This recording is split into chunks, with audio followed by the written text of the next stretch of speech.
one of our like last suggestions for them was using like an actual VR experience like at their exhibition stand, so people could like test out. It was really cool. They could like test out what like they might do in different careers at Network Rail. So it might be like operating a really busy signal box and stuff like that. And it sounds quite simple, but there were like massive queues at the exhibitions. Like it was really, really popular. So it worked really well. They're still using it now, which is awesome.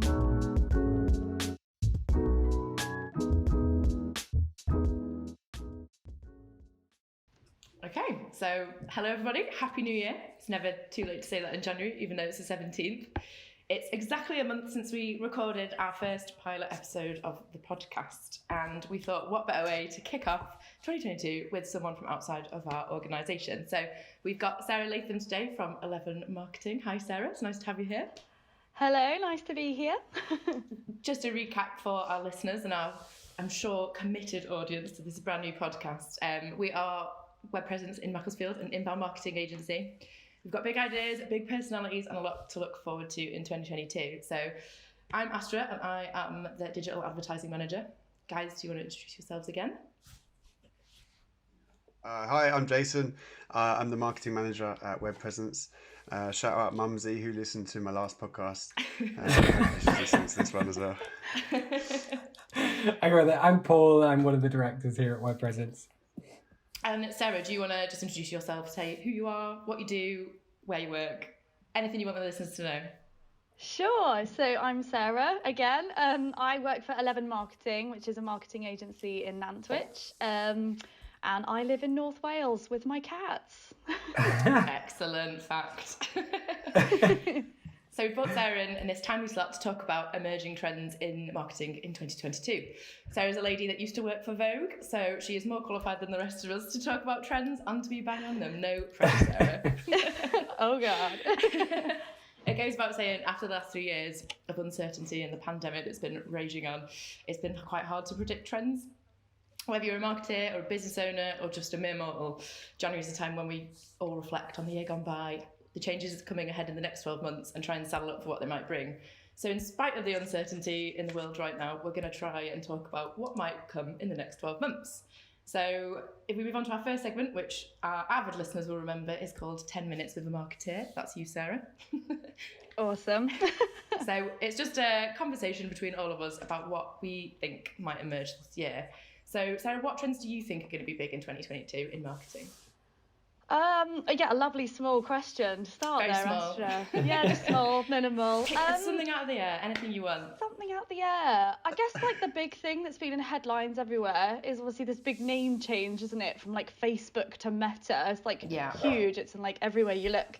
And there's like rumours about this like abstract thing, like the metaverse. No one really knows what it is. Like I think even the head of Instagram was like, we don't really know what it's going to look like. So that's great for marketers everywhere. Lovely preparation. But I think like I know, it's classic. But I guess one thing that we can probably predict in that is like a bit of probably quite a big shift towards like virtual and augmented reality kind of experiences.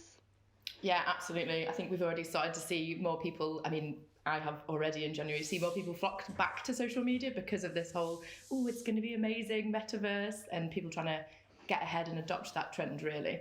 I know, Sarah, you've already talked a little bit about augmented reality to us before, but do you want to just explain how some clients that you work with are adopting this trend? It's an interesting one because although it's kind of looking big now, they've actually been doing this for quite a few years. Like even kind of pre-COVID, everyone was thinking about, making things more virtual, like what can they be doing online? Sometimes it's like a bit of a cost-saving exercise. There's kind of a number of reasons I think people look at it. But we work, for example, with loads of universities, and they have been quite interested, like steadily interested in things like virtual open days, and how they can kind of like capture their campus and like the life of their campus like online. So we've done lots of things like 360 online tours and things like that, so people can try and get like quite like a realistic experience of what the campus is like without actually having to travel there, which is really convenient for a lot of people, especially if you're international, which is pretty cool. And then another one of our clients, kind of different kind of ilk, but public sector, this is Network Rail. every year they need to attract like a load of like graduates and apprentices. It's kind of like an ongoing, like needing more people for certain skill areas sort of thing. And we work with them all the time to do this kind of like graduate recruitment activity. But one of our like last suggestions for them was using like an actual VR experience like at their exhibition stand, so people could like test out. It was really cool. They could like test out what like they might do in different careers at Network Rail. So it might be like operating a really busy signal box and stuff like that. And it sounds quite simple, but there were like massive queues at the exhibitions. Like it was really, really popular. So it worked really well. They're still using it now, which is awesome. That That's VR incredible. thing, they are actually doing the job, but in VR, in virtual reality, basically. Then, yeah. Exactly. Yeah. They it was like an Oculus headset with like Yeah. a controller. So they're kind of like just seeing kind of like different. You can like choose your role at the beginning. I think there was like 5. They're all kind of like this sort of engineering kind of side of thing. They were like really, really interesting, kind of like a day in the life of like different careers and stuff. And I think people just really appreciated that kind of experience was actually available. Because I think quite often at these kind of, you know, kind of graduate fairs and stuff, there isn't really stuff like that on offer. They can be a bit kind of inaccessible to people. So it was just something new, I think, something a bit That's so exciting. cool. Imagine that though, instead of like reading job descriptions on a job board, in the future you just sit down for the evening, pop your headset on and just sit through like 20-minute trial jobs and see what suits you best. That would be really cool. Imagine even further down the line when you just do your job on a VR headset. That's the metaverse, right? That's what they're promising us. That is That'd be crazy. great. And obviously this shift has been accentuated probably by the pandemic. We can probably quite safely say, you know, we're trying to minimise contact and that sort of stuff. So leading into those kind of things, it sounds like your client is ready for 2022 already. Well, definitely. We hope. It's one of those things that like recruitment's so big at the moment, isn't it? So that looking for a new way to kind of get across why someone would want to work somewhere, that's going to be really important, because the amount of we're looking at some recruitment campaigns for clients at the moment, because as big a problem as sales to create the work is getting people to do the jobs as well. So anything you can do like that, which is like a day in the life of, I don't know what mine would look like. My VR of like feed the dog, take the dog out, like it'd be a strange one, but it's a really good idea. It's really interesting.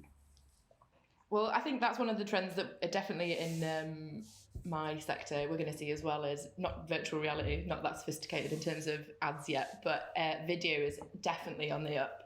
More and more clients are coming to us asking to integrate video, and already Google this year has rolled out new advertising campaign styles which are focused on video.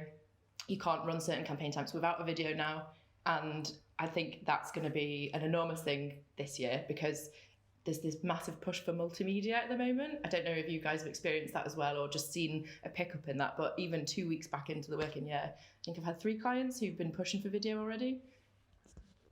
Yeah, that's massive for us, like huge. We've got an in-house animator, and I think we've kind of noticed like progressively that time is just so kind of in demand. Like he's like got to be like the busiest person, like so many requests coming in with that, because it's what all of our clients want. And I think, you know, it's obviously what audiences are looking for, so people are just naturally responding to that, aren't they, really, and giving them what they want to see. You don't have to go into names on the client, but didn't you run a TV spot with one of those videos recently, Sarah, at 11? We did, yeah, Sky AdSmart campaign for Wiltshire Council. It's now live. It's kind of out everywhere, which is super exciting, and like just a really lovely project to work on with like a really good kind of purpose, really. That's cool. So when you were talking about that, Astra, in terms of you can only run certain campaigns, where are these ads, the videos being seen? Is this before YouTube videos, or is it just across the entire display network now, where there's always been, on speaking specifically about Google, where there's always been the option to upload like GIFs and animations. Now they've also allowed video, which is a new development, and so you might start seeing like video banner ads at the top of websites for similar products.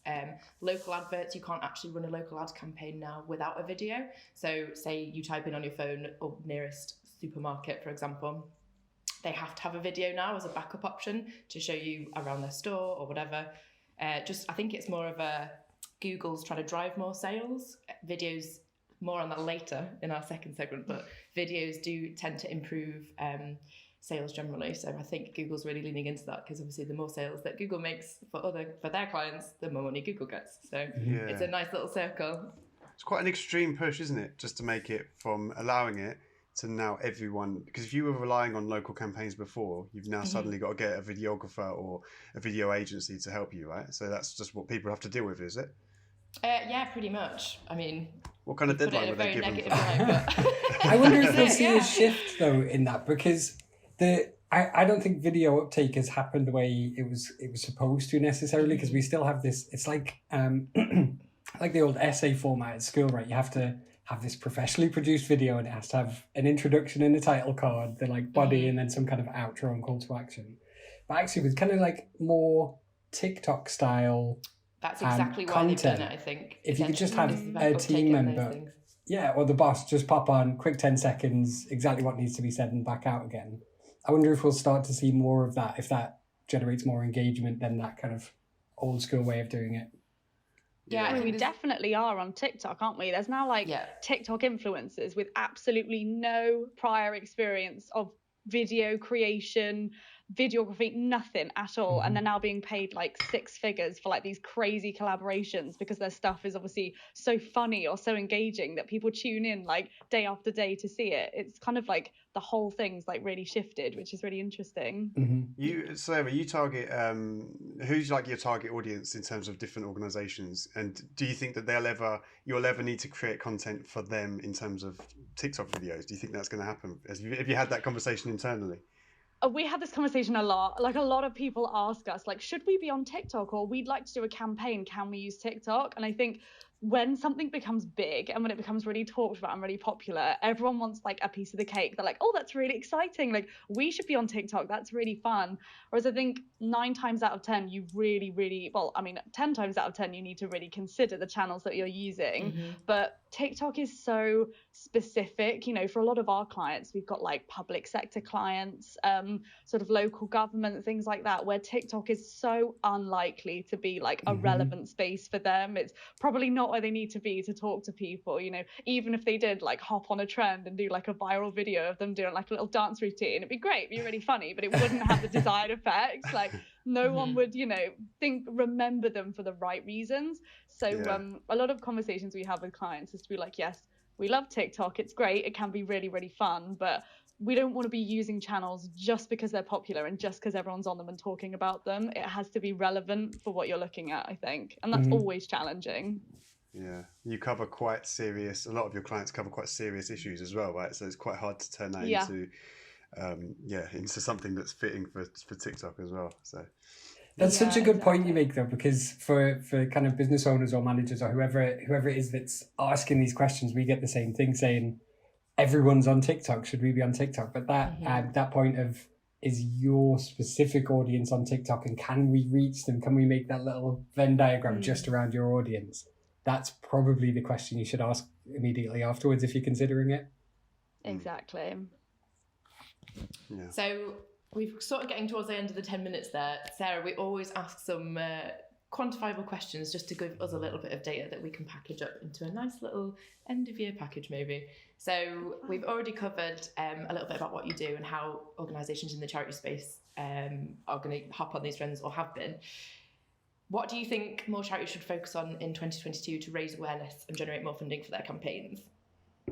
Do you know what we always see a real shortage of with charities? It's like case studies. I think it's just like proving the impact is kind of like a big gap that we often see. We often get charities asking for help in doing that. But I think what charities are usually really, really good at is, with these kind of fundraising campaigns, giving an idea of like where the money's going to go, what it's going to do, and then kind of hooking people in that way. But then it's kind of like that donor retention exercise. They're not like delighting them and retaining them by being like, this is what your money did do, and like, we're so grateful to have you because this is the impact. They sort of like donate and then kind of like fall into the ether somewhere, and it like loses a bit of the impact. So I think that for me will kind of like remain to be like one of the biggest things that I would like to see charities doing more of, because I think still I'm not seeing it as often as I would like to. And from your experience, do you think that there's more or less money being budgeted for marketing campaigns in the charity public sector sphere? It's really hard to know if it's more or less. I mean, the same, I guess, I don't want to call it like a problem, but the same hurdle every single time is that there is a really limited budget to work with. And, you know, it's for good reason. Like, their money comes from like donations and funding. Like, it's all kind of connected to that. So what you want to do when you're working with these agencies, we always have these upfront conversations of, you know, don't be tricked into thinking that, you know, it's always just go for the lowest cost. It's always like the cheapest option that you can possibly get is the best. It's just working smarter with the budget that you have. So it's what exactly is your brief? What exactly are you looking to achieve? And then really kind of looking at those goals to make sure that you're achieving them with the budget in the right way, essentially. Because it goes back to what you're saying about channels. It has to be the correct one because you have such a limited scope anyway. So exactly, yeah. Do you get like lots of pressure then to prove where the money's going and that it's going to assure you success? Do you like, because of where it comes from in terms of donations, do you have to like provide guarantees of this campaign will spend X on it and we'll get Y? Do you have that pressure, or are they quite understanding that it's a bit, you know, there's so many variables in there? Exactly, you do have that pressure because often there's like another layer with charity marketing where we're presenting them with things like reports and, you know, results of like what's happened as a result of the campaign. But you know that you're not just creating that report for the charity, you're creating it for like the funders or like a board of trustees. There's kind of like a whole extra layer of like proving your worth like to the work that you've done. So yeah, there is always pressure, but again, it helps to kind of reassure them that you've really like respected that they've come to you with kind of like a limited budget and you've done your absolute best to make it work as best as you can for them. It's just kind of another way, I suppose, of like holding you accountable for the work that you do. Yeah, makes sense. This is true. Just quickly, if I could ask you again in terms of the charity sector, if you could rank PPC, social media, organic and paid, email marketing and SEO, where would you put those in order of importance? Like, which one is the most important to the least? It's really hard. It's so hard. They need all four at the same time. But if you say you've got that limited budget and you can afford two, three maybe, where do you put them? So I think SEO is probably my number one. It all kind of ties in with content. They just need lots and lots of content. Number one for sure. I think second, I'm going to go with email marketing just purely because of that donor kind of delight and retention and piece. Nurturing kind of thing. Exactly. They so often get forgotten, but you know, recruiting new donors is so much more expensive than just like holding on to the ones you've already got. So I'm going to put that second for that reason. This is hard. Third, I'm going to go social media because it's all about communicating your stories, like your case studies, all of that kind of stuff. Social media is great for that. And then fourth, not because it's not important, but because if you've got the other three and you've got a limited budget, you can probably put PPC fourth in that. But if you've got the budget, do it as well. This is the second week in a row where the coach has put my job bottom of the pile, Sarah. Astra's job is on the line. Feeling very invaluable. To say was PPC is definitely top over all of them. Poor Astra. Sorry, we'll talk about this after, Sarah. It's fine. It's fine. And finally, the last question of this segment is: how confident, on a scale of 1 to 10, are you in your current marketing strategy? I'm going to be really safe and go for a 7 because Excellent. If I go higher, also the second guest to do that as well. Well, this is it. It's a safe bet because if you go higher, you look really, you know, arrogant or cocky. But then if you go lower, you're like in trouble of looking like you deserve to be sacked. True. So you don't want to do that. You want to coast somewhere safe. Safe is a really safe kind of, you know, middle ground number. So I'm going to go with that. I think basically, you know, I've got a great team that kind of, you know, support all of the marketing activity that we do. So you're always confident that everything's going to be done kind of, you know, on time and in the right way, which is great. And I have an incredible boss. He's a very, very good mentor. So I'm really excited about a lot of the kind of inbound activity that we're going to be doing and with some of our partners as well this year. So watch this space. Awesome. What would you do? What would you like to see happen to get you to 10? What would get that to 10? Do you know, it's a tough one. I think just keeping like ahead, like trying to be proactive rather than reactive is kind of like the number one goal in marketing, isn't it? Like staying ahead. So like research is a big thing. I actually try to like block out periods of my time in the schedule at work where I'm just dedicating it to things like research or like doing some like training, or I'm actually a member of the Chartered Institute of Marketing, so I've got access to all these like webinars and like resources that they release, and I'm just trying to like make the most of them and actually like use them to my advantage. So I think the main thing's got to be like balancing that like preparation piece with like always staying ahead and like taking in all of the knowledge that my brain can possibly fit, and then also having the time to like actually apply that and then be really, really super good at my job and get promoted. I think you can safely say you've secured your job here today, Sarah, so make sure you send this to your boss afterwards. I know, I'm going to have to. Well, thank you very much for speaking to us about those topics. We're going to move on to segment 2 now, which has been refreshed for episode 2. So our avid listeners, Jason's mum, it is slightly different this week. It used to be called Say That Stat, and I'd give a statistic and you'd have to guess what the statistic was. But this one is, in fact, Jason, you introduced it. This is your new title, so you go. Oh, okay, cool. This is called Suspicious Statistics, which I've struggled to say there, so maybe I should rename it next week.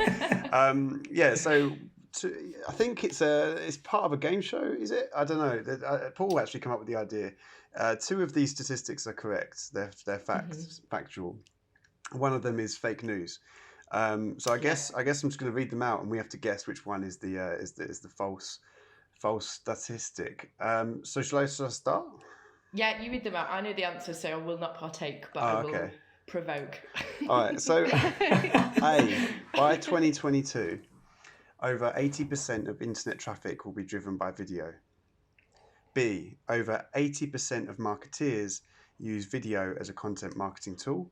And C, product videos can increase sales by over 80%.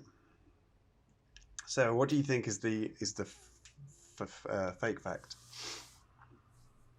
Suspicious stat. That's hard. I know, the suspicious stat. It is suspicious. Easy thing to say. Obviously, 80 is the common denominator here. So, I mean, which one do you think of those statements? 80 is least likely to be the actual stat, and why? I want to go for the third one because I feel like it's just like a bit of an overpromise. I don't know. I feel like it's the sort of thing that like salespeople tell clients. Maybe that's really unfair, but in my mind, that sounds the most kind of like a commercial overpromise. Do you know what? I'm thinking A for the same reason. Is that somebody wants like, so 2022 over 80% of internet traffic will be driven by video. That sounds like something we'd publish if we just hired a videographer and needed to fill up the workload, you know? That's really tough. And then B, what's that? 80% of marketers use video as a content marketing tool. I'm kind of leaning towards... This is a global study, by the way. It's a global study. A global study. I feel like this is one of the things that would come up where there's this huge opportunity that's coming and all the data suggests it's there, but that marketeers haven't yet capitalized on. And it's an opportunity. So I think I'm going to throw my weight behind B. Yeah, that's going to be my guess. Jason, what do you think? I think B is the fake, is the suspicious statistic. But I'll be honest and say that I don't believe any of them are true. I agree that they exist as research, but I don't agree with them, even if they are based on... They all sound like headlines. They sound like the sort of like clickbaity thing you'd see on Facebook, and as a marketer you'd be like, ugh, what's that even based on? Who did these like surveys, you know? So what is it then? Well, so Sarah is correct on the suspicious stat. It is C, but not for the reasons that you think. Product videos can actually increase sales by 140% in this global study that... I think it's another HubSpot one, actually. So yeah, not an overpromise, but actually an underpromise. Wow. A very good one at that, though. So yeah, 140%. Yeah, product videos can increase sales by 140%, and it goes on to say how to use product videos, review videos of the product in use. So there you go. Wow. Obviously, that's very amazing. E-commerce focused. This study as well. So probably more beneficial for us internally. It does make a lot of sense, doesn't it? I suppose so. Yeah. I always feel like with these kind of stats where you get like 140% increase, like it's very round. That, you know, when you still see them now, but you used to see like, oh, check this one trick out to double your sales, and it was making the buy button red instead of green or something like that. I always feel like those stats come up when you fix something that was broken. So I'm still suspicious of it.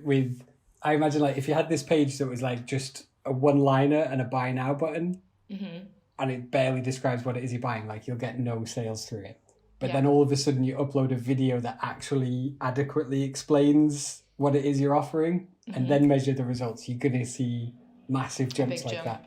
These kind of set poor, because we know you run like conversion rate optimization, and 10%, 20% is a huge win on a like well-established campaign. I'm gonna keep skepticism with Jason there and say I think it's that kind of study. Well, as always, I will publish the sources in the show notes, so you can do your own research. But I agree. I think it's maybe like you could improve your sales by 140% if you didn't have a website in the first place. Yeah. That's maybe it. But guys, I mean, there's that age-old saying, there are lies, damn lies, and statistics, right? They're the most easily manipulatable form of data. So love it. There you go. Anyway, on to segment 3, the final segment of the day, which is strategy analogy.